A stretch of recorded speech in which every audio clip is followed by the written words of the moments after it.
Take it easy.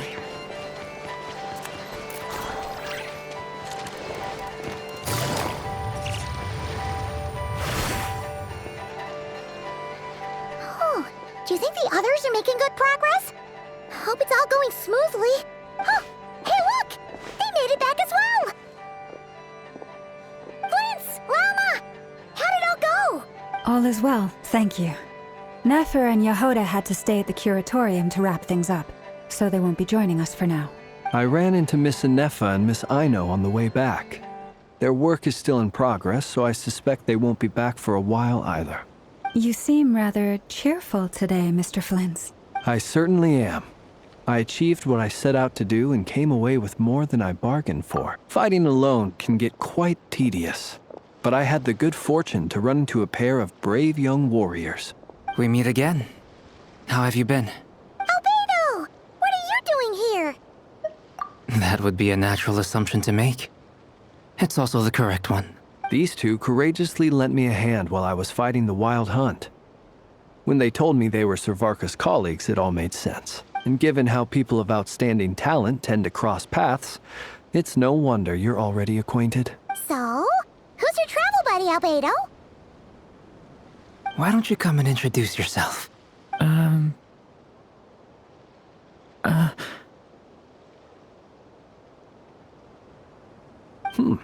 A gentleman of few words, I see, and a rather stern countenance. I presumed you were acquainted with him. Is that not the case? It's nice to meet you. Again. We've technically met before. Wait a sec! You're Minnie Durin! That's right.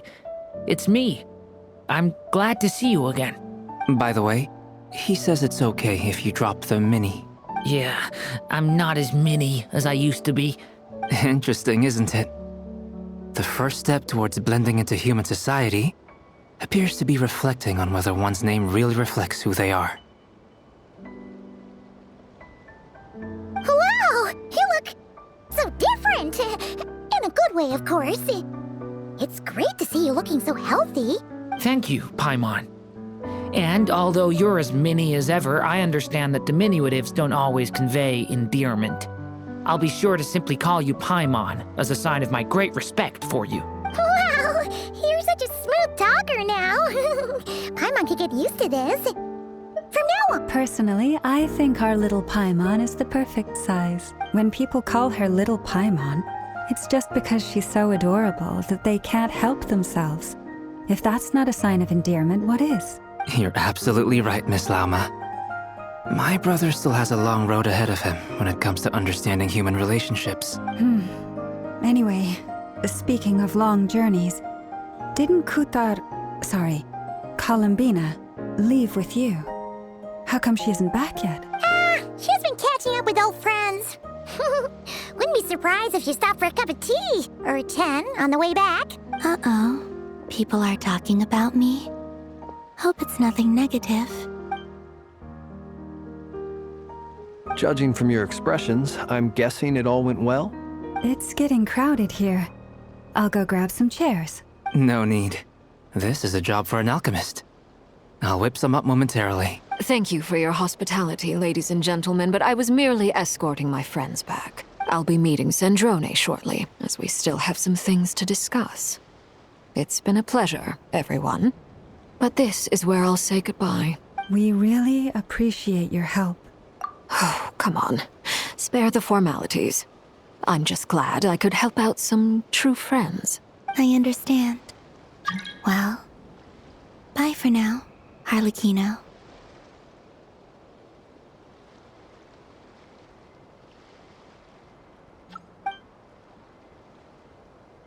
Oh, this place is hopping. It's probably a good thing one of us left. Otherwise, we might not fit all these people in. Are you saying we're about to run out of chairs? As a matter of fact, I am. Come on in and see for yourself.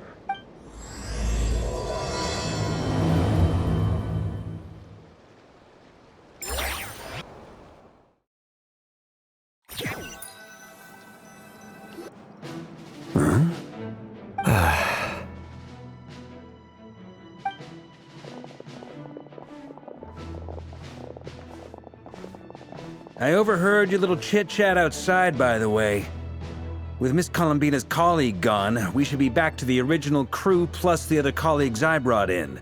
Though, it looks like we have another new face. Someone else managed to rope in a colleague too? Frankly, you and Paimon are the only people I know here. This here is Deanslip, colleague of Teyvat's greatest guide, Paimon, and greatest adventurer, the Traveler. Well, not exactly colleagues, more sort of friends. When someone else jumps in to do the announcing, you know you're speaking to someone important. Let's hear what he has to say. Note to self. Once Paimon knows your name, the rest of the world will soon follow. When he comes looking for us, it's usually something important. Paimon's guessing you've heard about the Wild Hunt, then. From the looks of it, you're about to hold a meeting. If I were to say that the Wild Hunt is our mutual enemy, would that earn me a seat at the table? As the saying goes, the enemy of my enemy is my friend. Mr. Dainsleif, there's a seat with your name on it. Though, I can't promise the same for everyone else. Hey, Albedo, think you can rustle up a couple more chairs? After all this time apart, Grandmaster Varka's first order is to rustle up a couple more chairs. I've missed this. Is he being sarcastic? Hey, he's your brother. Why are you asking us? I've still got a lot to learn about the nuances of human conversation. Trying to decipher Albedo's way of speaking has been like jumping in at the deep end. Oh, good point. Paimon gets you now. Don't sweat it. There are people who go their whole lives without getting the hang of it. You're ahead of the game already. I wonder what's taking Nefer so long. Perhaps you should go and check in with her. If anyone can hurry her along, it's you. I just got back from the curatorium. Besides, aren't you curious to see what's taking her so long? Miss Nefer doesn't strike me as the type to share secrets. And since gathering intel is her specialty, I'm guessing she'd prefer to keep her methods confidential. Under such circumstances, would it not be tactless for me to impose? Oh, but it's fine for me to impose. What can I say? You have an unrivaled ability to garner people's affection, Miss Moonchanter. Besides, you have far more in common with her than I do. All right then. Impressive. She barely fought back at all. I admire your powers of persuasion, my friend. As I'm sure Miss Lauma will realize soon enough, the trick in life is to always pitch in with other people's responsibilities so that you can be selective with your own. Another trick is to simply hide in the background. Spoken like a true sage. Anyway, looks like we've got some time to kill before the meeting. Let's take a little breather, folks. And feel free to chat amongst yourselves. We'll get down to business once the other two arrive.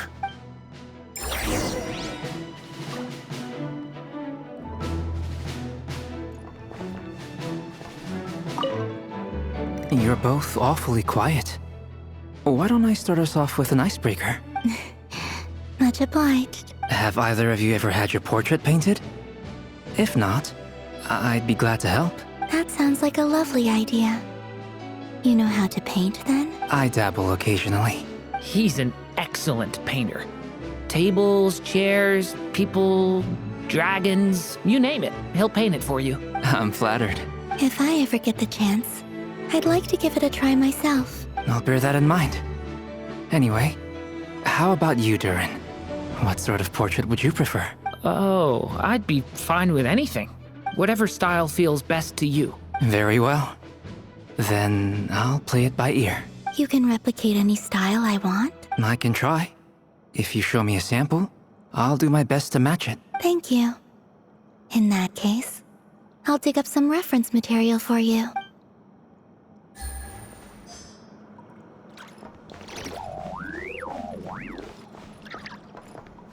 Is there something you'd like to say to me? Yeah! For starters, why'd you just show up here without even giving us a heads up? If you think back to our previous interactions, you may recall that that's hardly out of character for me. You do have a point there. Oh yeah! You'll need to find somewhere to stay the night too, right? Want to tag along with us? You never know. We might get a group discount. Sure, let's do that. Great! Paimon will handle it! And in return, we can get Dainslift to be our very own personal bodyguard. If that's what you had in mind, you should have said so sooner. I'd be happy to help. Oh, okay then. Paimon was only kidding, but good to know. Anyway, since we're all here together, we might as well watch each other's backs. That's just what friends do, right? Indeed. Thank you.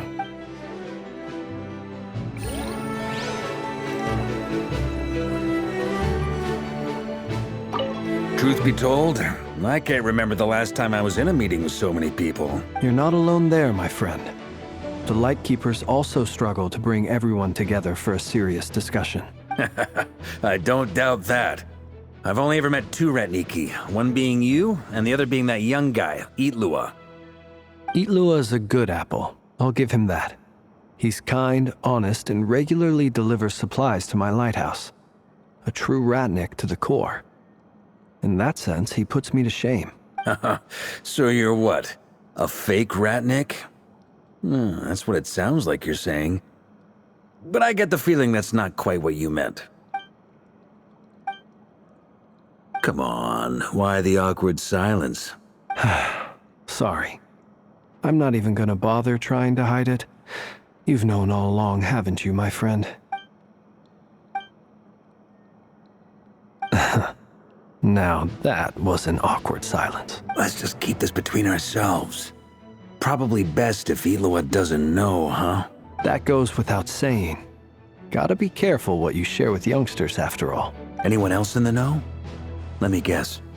The Traveler and Paimon? It's dangerous being too sharp for one's own good, you know. Then, in the name of the Animo Archon Barbados himself, I swear, your secret's safe with me. When we went for drinks, you said that you and Barbados were practically best buds. In the light of that claim, do you really expect me to take your oath seriously? Of course. Just as long as you don't go spreading around the fact that I'm close with Barbados, all right? Fair enough, then. Nothing like a bit of mutual leverage to seal the bonds of friendship.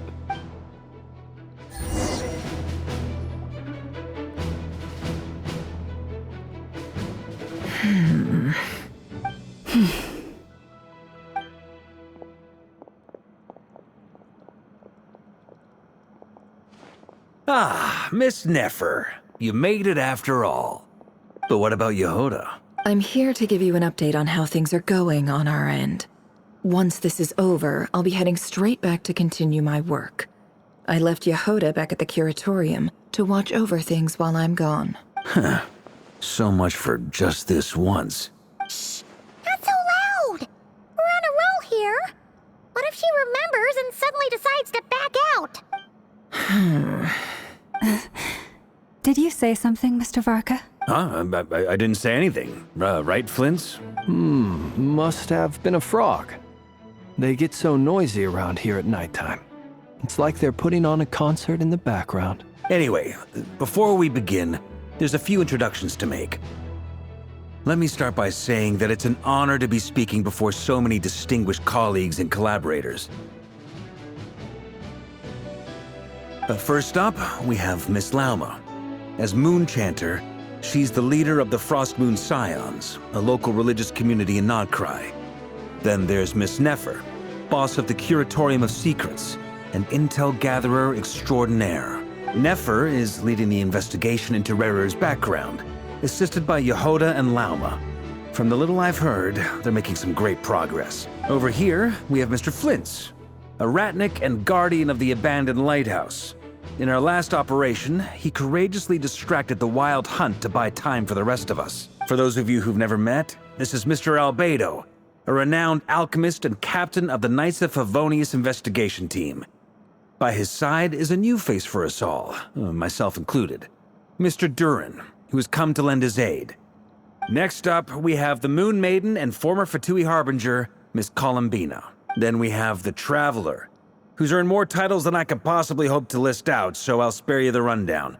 And Paimon, the ultimate travel companion and quite possibly the best guide in all of Teyvat. Wow! That's a lot of people! Great turnout! Miss Nefer, it looks like you might have another job coming your way. So, congratulations on the booming business, I guess. You think I haven't got enough on my hands as it is? Who's looking for me now? That would be me, Miss Nefer. I have a commission for you. And you are? Who I am doesn't matter right now. What does matter is that I'd like you to gather more intelligence about the Recher of Solnari. Well, it's not as if we never take on anonymous commissions. But in your case, I'll have to decline. I'm gonna take a wild guess and say your job's probably more hassle than it's worth. Something about you seems like bad news. It's my eyes, isn't it? Conrian, I assume. And what's with the mask? Are you trying to hide your identity? In any case, the fact that you're even still alive raises an awful lot of questions for me. My name is Dainsleif. And yes, I am from Conria. As I'm sure you're aware, the Recher of Solnari's real name is Rerir. He was once an acquaintance of mine. Really? Then you must have been quite an influential figure yourself. You flatter me, but none of that matters anymore. My point was simply to clarify why I have asked Miss Nefer to investigate Rerir's background. So you're both from Conria, and it sounds like you used to be friends? What am I missing here? Surely you already know how he became one of the Five Sinners. I'll tell you everything I know. The history of Conria, the names and identities of the Five Sinners. I remember it all like it was yesterday. I have never spoken openly of this before. But the truth was exactly as people say. The Five Sinners were each driven by their own desires, and it was by playing upon these that the Abyss tempted them to their fall, tearing Conria apart in the process. The visionary, Vedifenir, who wished to foretell the future. The wise, Haroptatir, who sought limitless knowledge. Gold, Rhindaughter, who desired to create life. The foul, Surtologi, who pursued supreme strength. And last, but not least, Recher of Solnari, Rerir, Ravager of the Moon. Of the five, Rerir is the only one who remains a mystery to me. He never harbored grand ambitions. So what changed in the space of a single night? How did he come to fall like the others?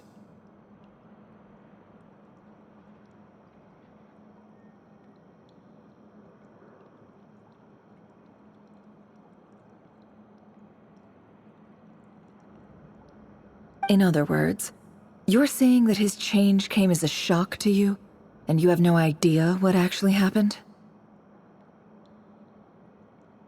That's right. You mentioned how the Abyss tempted them, which led to their fall. But what did that look like in practice? And what other context can you give me about the events of that time? The more detail you can give me, the better. Strangely, now that it comes to it, I hardly know where to begin. The fateful night took place during the era of the Eclipse Dynasty. One day, my elder brother, the visionary, Vedifenir, was summoned to the palace by the Vinster King, only for the king to gouge out his eyes and cast him into the dungeons. When I came to hear of this, my fury knew no bounds. I gathered together every ally I thought I had, and together, we set a night to storm the palace and free Ved. Centuries on, the memories of that night still haunt me like a never-ending nightmare. We broke through the palace gates, just like we had planned, each striking towards our separate targets. But then, I was betrayed. Even Vedifenir, the very person I had come to rescue, abandoned me and partook of the Abyss's power. So, it's personal after all. Then tell me, Mr. Dainsleif, what price are you willing to pay? You, of all people, must know that nothing comes for free. I cannot say what price would be worthy of such a commission. But know this. Rerir was not always a madman. Believe it or not, there was a time when he was just an ordinary man, working for the Conrian Intelligence Service. Uncovering the truth of Rerir's past is the only way to unravel this mystery. But before you decide if you will accept my commission, I will tell you more about him. Enough, I hope, to help you plan your next move. Sounds pretty good to me. Feels like we just flagged down a random passerby, only to discover he's actually a master strategist who has a score to settle with our enemy. Can I borrow your halo? It could be useful in the lighthouse. Hey, enough with the wisecracks! Besides, isn't that lamp of yours bright enough already? Relax. It was meant to be a compliment. If that was a little over the top for your liking, I'll make sure to tone it down next time. I'll give your proposal some serious thought, Mr. Dainsleif. Let's speak in private once the meeting is over. Before that, there's a few things I'd like to share.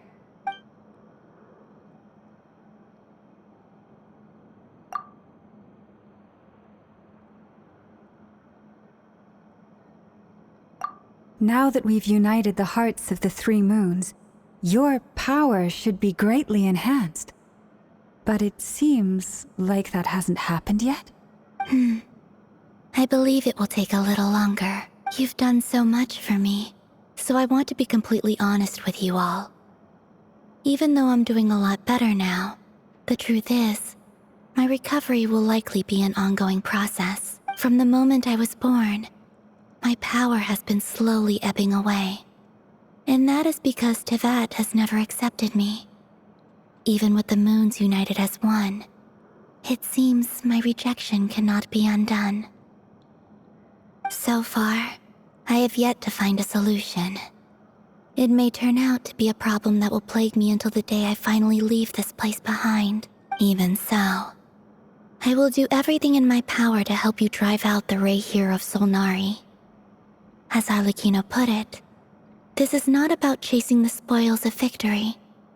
It's just a gesture of heartfelt gratitude. Kutar. Defeating the Reihir of Solnari will be no easy task. While my strength slowly recovers, we'll also need to gather more intel. Naturally. We should take all the help we can get if we hope to defeat him.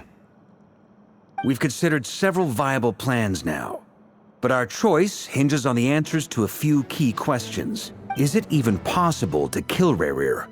What experiences shaped the person or monster he became? And what's he really after? Given Albedo's expertise in alchemy, I think we should leave him to try and answer the first of these questions. Understood. As for the other two, I'm afraid we'll have to count on you again, Miss Nefer. Believe me when I say it's not my wish to burden you. But right now, relying on your skills is our only option. So you're placing all your hopes on me, huh? We can't thank you enough for agreeing to help us. Honestly, I can hardly believe how lucky we are. You sure have a talent for changing your tune, Miss Moonchanter. Timid like Yehoda one moment, then flinches insincere flattery the next. Ladies, please. I must object to your portrayal of me. That's all. Feel free to keep bickering. Just pretend I'm not here. I almost don't want to leave this room. I'm curious to see how this plays out. I have faith in you, Miss Nefer. Something tells me you'll stand by us until the very end. Oh? And what makes you so sure of that? What if I suddenly decide that my compensation is insufficient? This isn't about the money. I can sense that you've got a deep-seated distaste for Rerir. And knowing you, that alone is motive enough. Look at them getting along so well. Like two peas in a pod. And I'm the one they accuse of insincere flattery. There is no justice. Miss Lauma, you have to understand something. Unlike you, I don't actually enjoy having everyone's hopes on my shoulders. Is that right? Well, Maybe the fact that I'm willing to put my hopes in other people says more about me than you. But the fact is, I also trust you. And that's because I know that you're someone we can count on. Anyway, we've got our plan, so let's get moving. Mr. Dainsleif, let's talk. And Traveler, once we're finished, if you've nothing else planned, I'd like you to come with me. This whole experience is teaching me a lot. For instance, I now know that when other issues come up in the future, I'll have far more luck getting Lauma to convince Miss Nefer than trying to do it myself. Hate to say it, friend, but that's one of the funniest things I've heard in a while. Why? You think I've got it wrong? Quite the opposite. But what makes it so hilarious is how long it's taken you to realize.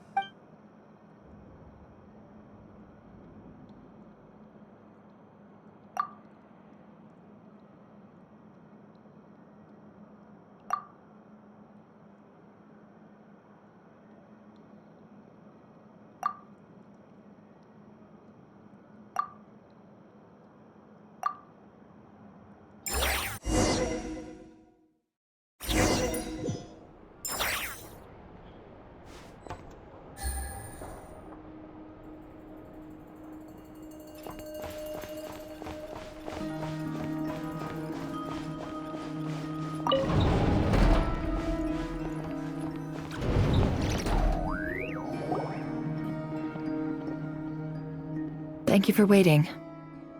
It's okay. We actually used the time to help Dainsleif get a room at the hotel. That's very considerate of you. Now, I trust you share my curiosity about Rarier's past, and you seem fairly familiar with Mr. Dainsleif already. We spoke at some length after the meeting.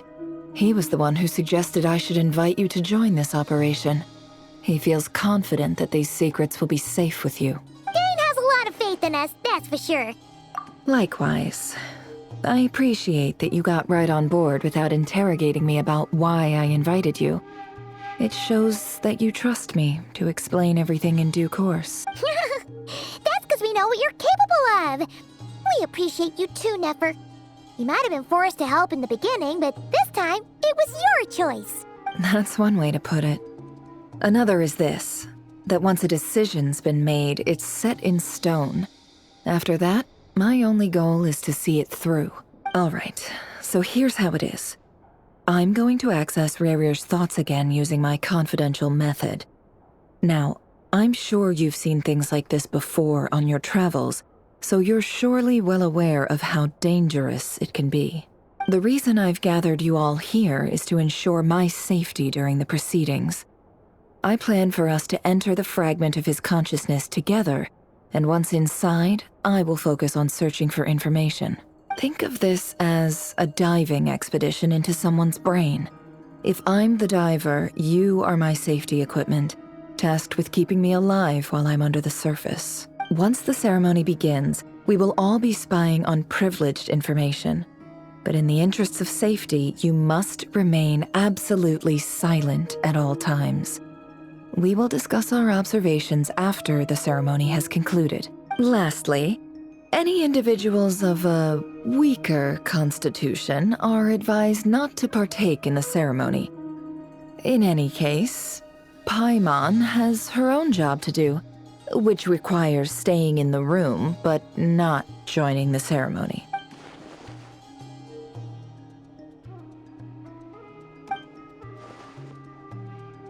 Well, good luck, everyone. Sounds like all Paimon can do is cross her fingers and root for you guys. There's a little more to it than that.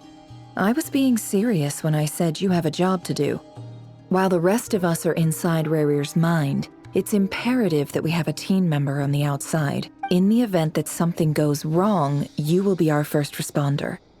I don't anticipate any issues, but the extra level of safety will be greatly appreciated. I second that. This is a dangerous operation here, and you're our whole rescue team. That's pretty much the most important job in the crew. So, Paimon's like the lifeguard? Yeah, that makes sense. All right, got it. Good. Please, take a seat. We'll get started momentarily.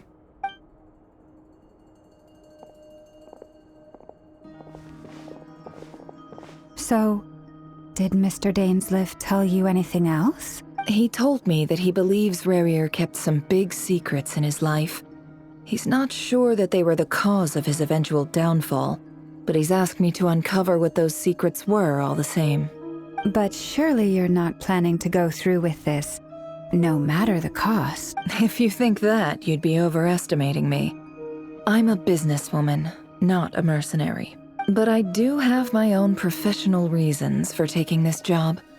You think I'd turn down the opportunity to get a first-hand glimpse into Conrian history?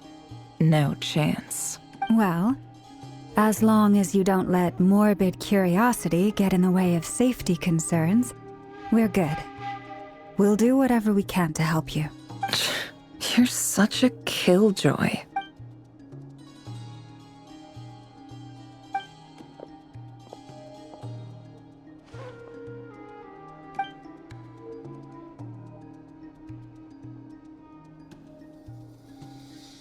All right, I'm good to go. All set over here, too. Promise, Paimon, you'll be extra careful. All right. Let your whole body relax. We're about to begin. Close your eyes.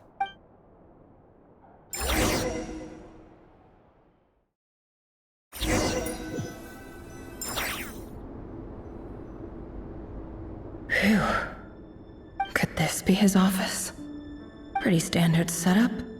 Bookshelves, paperwork, files. According to Dainsliff, Rarier used to be an intelligence operative. Chances are there's plenty of top secret intel stashed away in this room. Is this where you keep your secrets, Rarier? Can't say I'm not looking forward to this.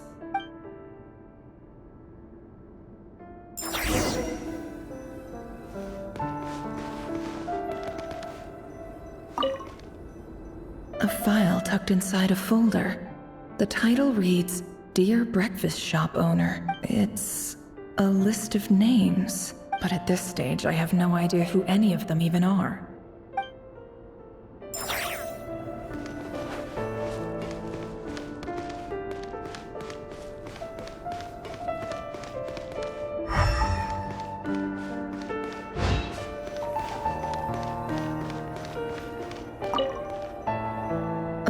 Containing a ring inlaid with a precious gem.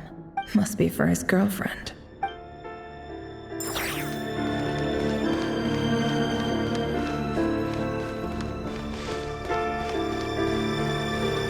He looks even gloomier than last time. I wonder what's changed.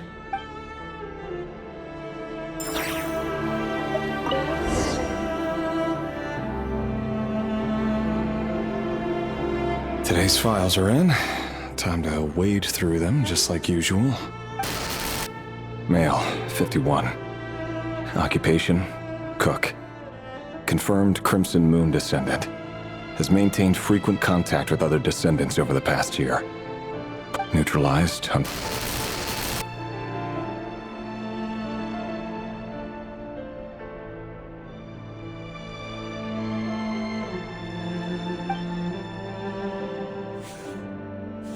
This one should be archived under purged targets.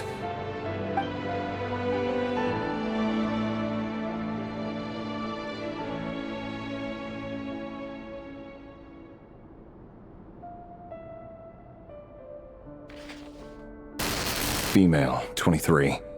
Occupation, office clerk. Confirmed Crimson Moon descendant. Has maintained frequent contact with other descendants over the past year. Poses a threat to the dynasty. Neutralized.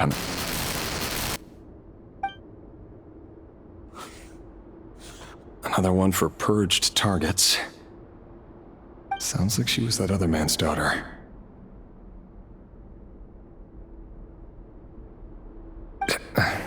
Never mind. What's it got to do with me?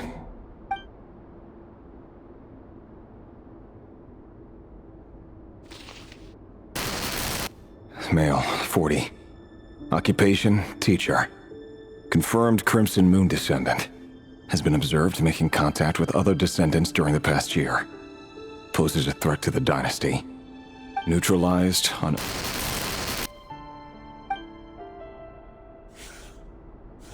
Just another nobody for the archive. Come to think of it, I remember surveilling this man. A case like his never would have been considered a priority in the past. Huh. He barely even interacted with other Crimson Moon descendants.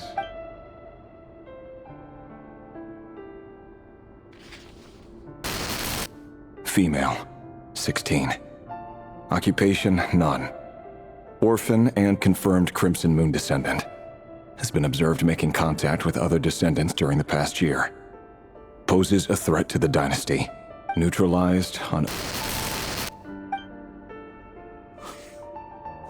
Filed. I have no recollection of this girl. None whatsoever. She doesn't seem to be anyone important, but then again, how many of them really are?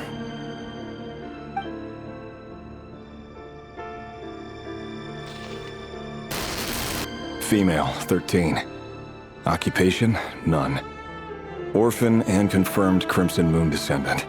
Has been observed making contact with other descendants during the past year. Poses a threat to the dynasty. Neutralized on...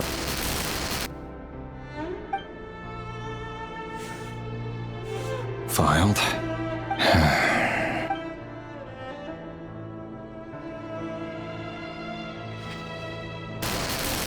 Male, 11. Occupation, none. Orphan and confirmed Crimson Moon descendant. Has not been observed making any contact with other descendants during the past year. Poses a threat to the dynasty.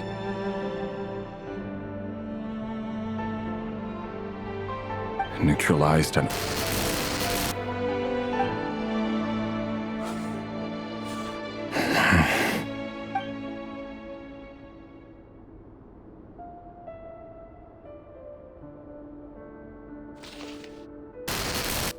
Male. 6. Occupation, none. Orphan and confirmed Crimson Moon descendant. Poses a threat to the dynasty.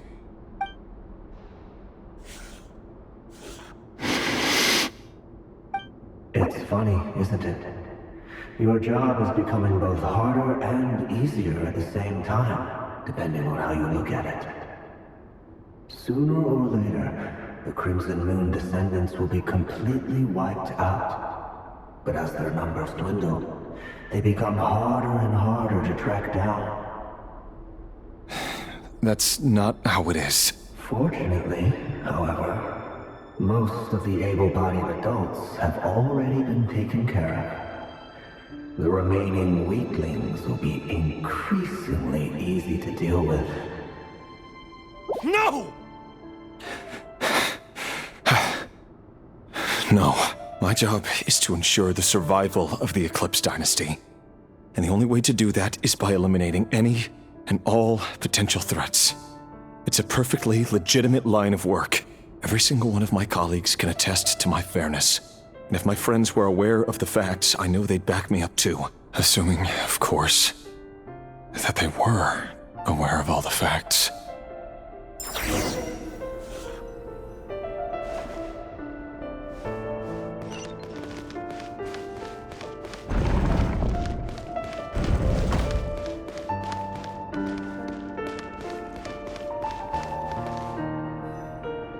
Mr. Vedifalnir, it's been quite some time since we last met.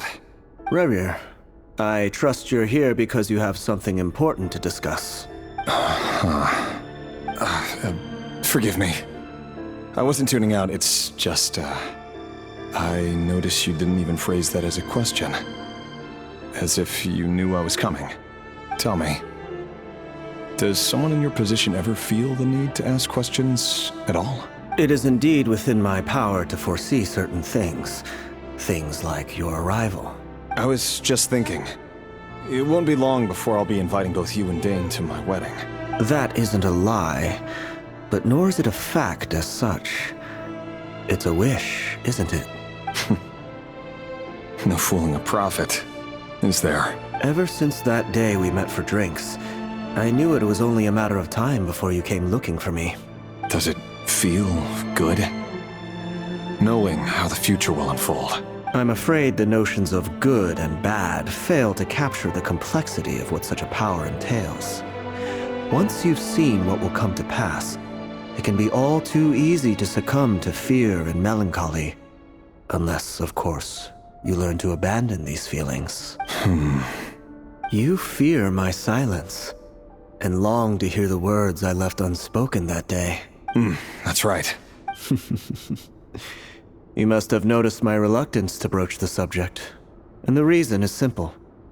Because the truth could never have lived up to your hopes. For both our sakes, such words are better left unsaid. The burden of prophecy was never meant for your shoulders. So who exactly do you deem worthy to hear your prophecies? None but our exalted king? Or rather, our king as he once was. You're closer to his majesty than I am. You must know better than anyone how much he's changed. You say that as though it is to my benefit. Yet precisely because of that, I dare not speak rashly. A king can turn out to be the most virtuous of rulers, or a tyrant more terrible than the most vicious of dragons. You are so wise and far-sighted, yet still you would have me live in fear of the unknown? You make a fair point. Especially given my silence alone was all it took to send you spiraling downwards. Very well then, let me offer you some advice. And I say this not as a prophet or a visionary, but simply as the brother of your friend. For many reasons, there is very little chance of your marriage ending in happiness. If happiness is what you seek, you should find another fiancé.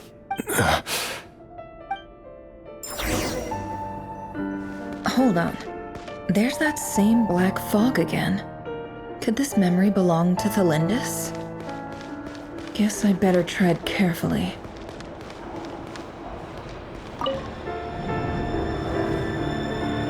Wait. Hear me out. This time we finally got a clear look at his face and learned his true identity. His name is Rayrir, and he claims to be one of the king's guards. What did you say? A cruel irony, isn't it? The man you're set to marry leads a double life as a brutal executioner. Why are you telling me all of this now? Simple. It's because I want you to kill him. You are the only person he would never suspect. No, absolutely not. I would never dream of doing such a despicable thing. So you'll just stand by and watch him slaughter us to the last. Do not forget that the blood of the Crimson Moon flows in your veins too. The blood of the Crimson Moon? What does that matter now? The dynasty has long been dead and gone. You think that alone is reason enough for me to throw away everything I have? Why wouldn't it be? You too were once a child of the Crimson Moon, just like me. Don't tell me you've never felt so much as a flicker of fury for the way we were trampled into the dust. As long as you promise to abandon this pipe dream of restoring your dynasty, I can try to persuade him. Or have him persuade the Vinster King. Persuade the Vinster King?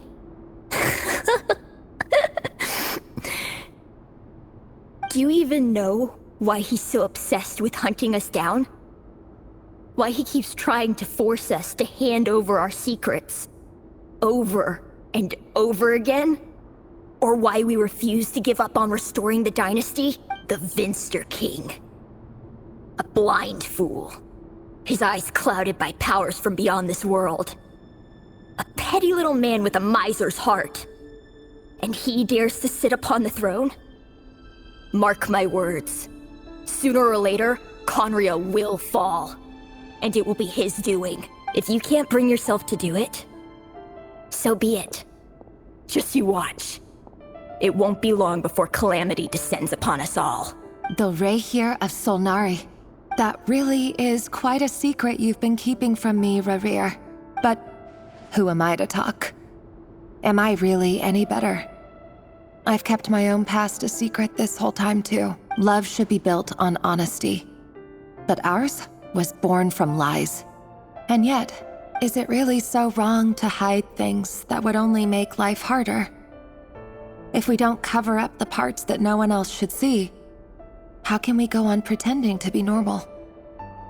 Vedifulnir must have known all this, and that's why he made his prophecy.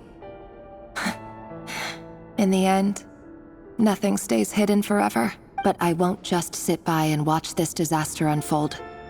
I'll do everything in my power to protect what I cannot afford to lose, no matter who I have to face.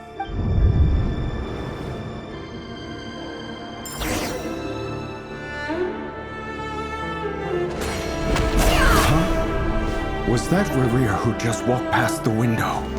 Doesn't it give you the chills that he still takes the same road to work every day? As if nothing ever happened. Those people at the deli. Enough already.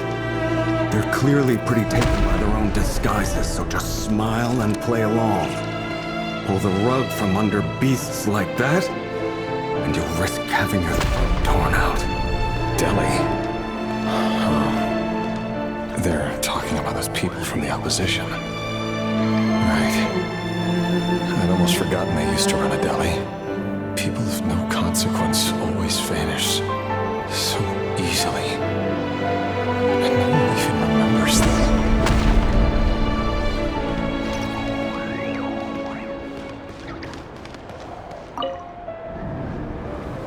But surely you can see he's not the man he pretends to be! So many have died already, and they say that the king's madness grows with each passing day. We're not going to survive this, are we? But why does it have to be this way?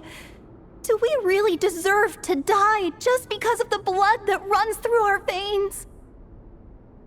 Felindis, are you even listening? Sorry, Freether. My mind was off wandering. I heard you, though. You're talking about what Rerir said. He's just following the king's orders. He's a secret agent, and it's his job to hunt down rebels and dissidents. By the time you first met him, he'd already taken lives. Maybe he was using you from the very beginning. No. Rerir has no idea I have anything to do with the Crimson Moon. My family are only distant relatives of the main lineage, and besides, my eyes are perfectly ordinary. Truth be told, apart from my teacher, pretty much no one knows I have any connection to any of it. It's been a long time since my family severed ties. But as Orlog said, who could possibly talk sense into that raving lunatic of a king? No one! I'll work something out. Trust me, I'm with you all. But for now, you need to keep yourselves hidden. Don't let anyone find you, anyone at all. Don't forget that Rerir is an Eclipse operative. You need to be extra careful when he's around. And when I am too. For now, don't come looking for me. And if anything happens to me, just act like we've never met. If even you can't escape this, what hope do the rest of us have? But after all this time together, surely he wouldn't lay a hand on you.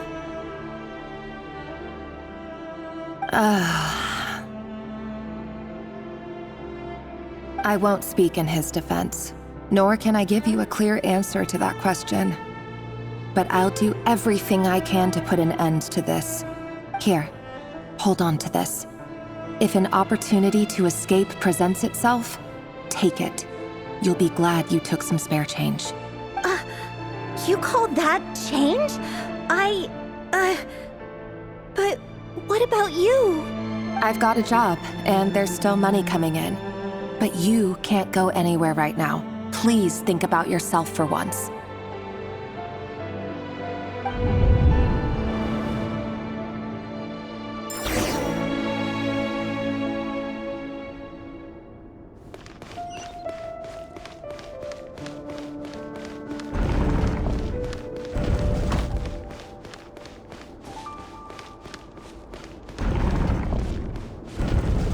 Another day, another round of assassination training.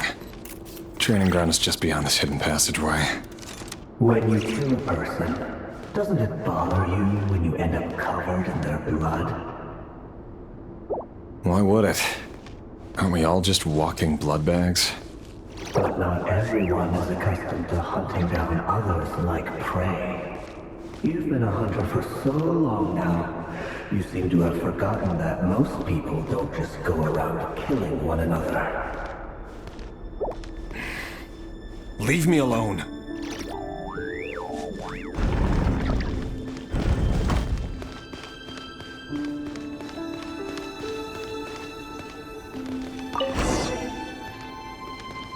Make sure you have a firm grip on the handle, then choose your angle well. Keep your movements light and brisk, and the prey won't sense a thing. I doubt that. I'll bet no one's ever died a quiet death at your hands. I work clean. No traces.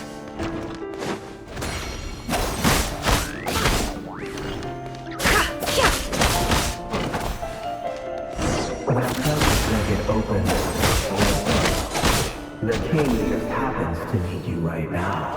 Well, he doesn't. That won't happen. He's changed. Ever since he chose the spell of that power. In the beginning, he only had you take out a handful of it. The ones I've dealt with have always been guilty, and I've carried out my work flawlessly.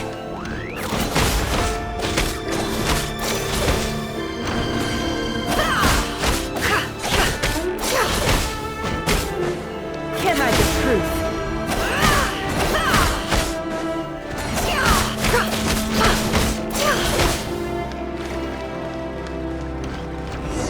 You know why Felicity accepted your proposal, don't you? Was it because she didn't trust you? Or something else? Enough!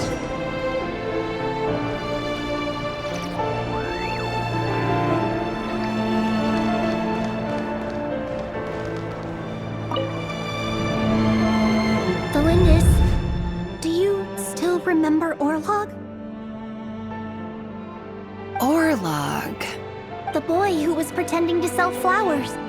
You spoke for quite a while, didn't you? Yes, we did. What about him? He was arrested 2 days ago. Chances are he's already dead. I just don't get it! After everything he's done, why do you still stand by him? Or does it mean nothing to you that people keep dying? No, that's not... Just hear me out. I need to go now, Thelindis. They're looking for us. You take care too. If you ever need a place to hide, come find us.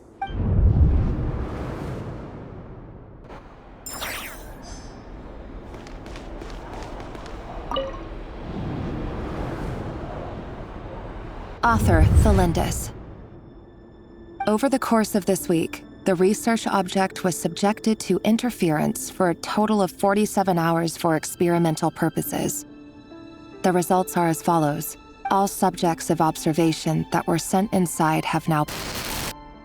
The situation within is proving more problematic than anticipated. No progress whatsoever. What now? Won't you give me even a glimmer of hope? Things are getting worse by the day. I have to find a way or we'll all be in danger. But I... If all this research comes to nothing, what then? Sooner or later it'll be my neck on the line. But could he really bring himself to kill me? No.